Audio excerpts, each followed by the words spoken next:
कार्तिक महात्म्य, भाषा हिंदी, तृतीय अध्याय।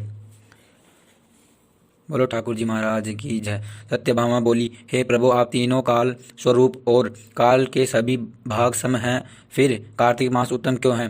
प्रभु, तिथियों में एकादशी और महीने में कार्तिक का महीना ही आपको प्रिय क्यों है? श्री कृष्ण जी बोले, हे प्रिय, एकाग्रचित होकर वेणु के पुत्र प्रदु और महर्षि नारद का संवाद सुनो, जिसे प्रभु ने नारद जी से पूछा।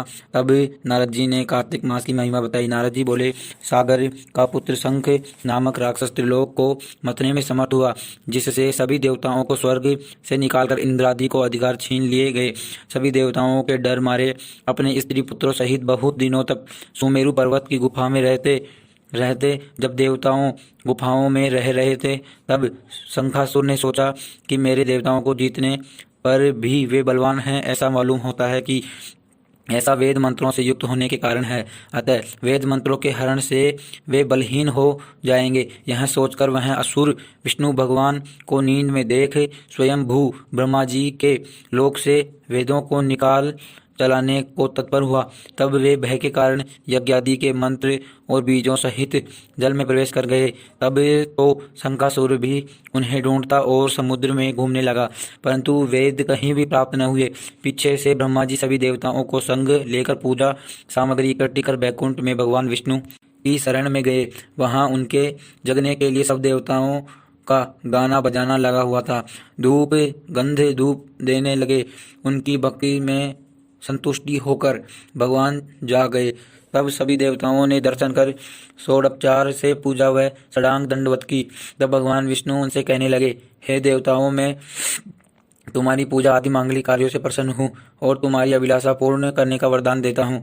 जो मनुष्य आजीवन शुक्ल पक्ष की एकादशी से देव उठनी एकादशी तक पहर रात्रि रहे, तुम्हारी तरह भजन कीर्तन करे, वे मुझे प्रसन्न कर मांझी को प्राप्त होंगे।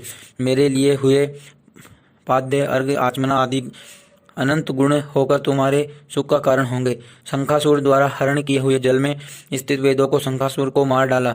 अब वे बीज मंत्रों सहित सब वेद प्रतिवर्ष कार्तिक मास में सदा जल में निवास करेंगे।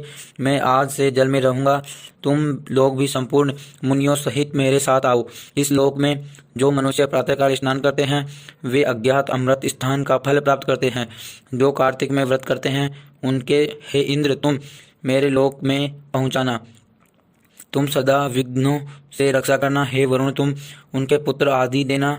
हे धनपति कुबेर, तुम उनकी धन वृद्धि करना, जिससे यह मेरा रूप धारण कर जीवन को मुक्त हो जाए। और हे देवताओं को जन्म पर्यंत इन व्रतों को धारण करते हैं, वे तुम्हारे द्वारा भी पूज्य हैं। तुमने मुझे एकादशी को जगाया है, इसलिए यह मानने योग्य प्यारी है। हे देवताओं, भली प्रकार किए गए ये दोनों व्रत मनुष्य को मेरे पास पहुंचा देते हैं। बोलो ठाकुर जी महाराज की जय। Hi guys.